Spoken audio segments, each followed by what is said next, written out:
मात्र मैदानाच्या आतमध्ये कोणाची वर्णी लागली आहे? Dinesh Tukrul sir, Maharashtra police. जर पाहायला गेलं त्यांची वाट संपूर्ण क्रीडा रसिक पाहत होती. युट्यूबच्या माध्यमातून देखील चर्चा सुरू होती की दिनेश सर अजून का नाही आले, दिनेश सर अजून का नाही आले. मात्र आता मैदानाच्या आतमध्ये आग ओकणारी फलंदाजी, कात्रादेवी वाडीचा धान्या वाघ म्हणून ज्या खेळाडूची ओळख आहे, दिनेश टुकरुल सर मैदानामध्ये दाखल होत आहे. 3 चेंडू 8 धावांची आवश्यकता, प्रयत्न करावे लागतील, प्रयत्नांची पराकाष्ठा करावी लागतील. दिनेश सर यांनी जर सामना जिंकून दिला तर मात्र जितू राणे यांच्याकडून 500 रुपयाचं पारितोषिक असेल. 3 चेंडूचा खेळ शिल्लक आहे, 8 धावांची आवश्यकता. असं म्हटलं जातं की बुझी हुई आग भी जल सकती है, तूफान से नाव भी निकल सकती है. ओके मायूस ना बदल अपने इरादे, क्योंकि तेरे इरादों से दुनिया बदल सकती. इरादे स्पष्ट करावे लागतील. 3 चेंडूचा खेळ आता मात्र शिल्लक आहे, 8 धावांची आवश्यकता. एका बाजूला पोलीस पाहायला मिळत आहेत तर दुसऱ्या बाजूला देखील पोलीस पाहायला मिळत आहेत. मात्र कोणते पोलीस कोणावरती हावी ठरतील? यावेळी जर पाहायला गेलं तर सरळ बॅटने पटका सजवण्याचा प्रयत्न केला गेला. एक धाव जरूर कंप्लीट झाली आहे. दुसऱ्या धावेचा प्रयत्न होईल का? मात्र मोरेश्वरने स्वतःवरती विश्वास दाखवलाय. समीकरण आता मात्र बदललंय. 25 वरती धावसंख्या जाऊन पोहोचली आहे.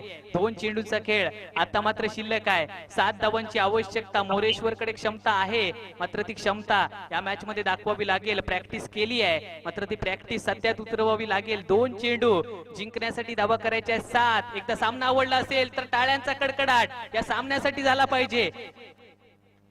पुढचा बॉल.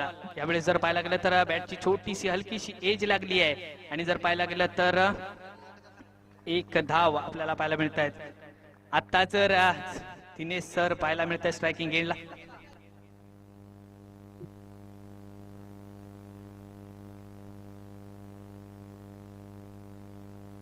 एक चेंडू 6 ची आवश्यकता. एक षटकार ठोकला जाईल का? वनवे सर यांच्याकडून देखील 1000 रुपयाचं पारितोषिक असेल दिनेश टुकरुल सर यांच्यासाठी. एक चेंडू 6 ची आवश्यकता.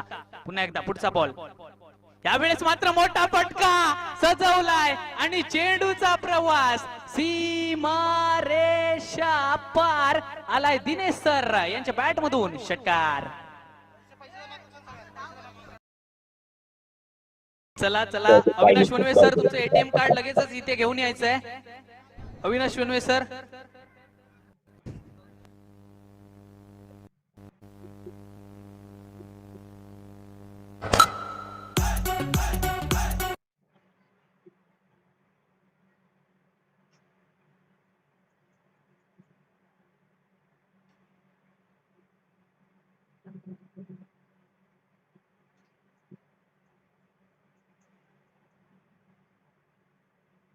जोया, टाइगर भी जिंदा है.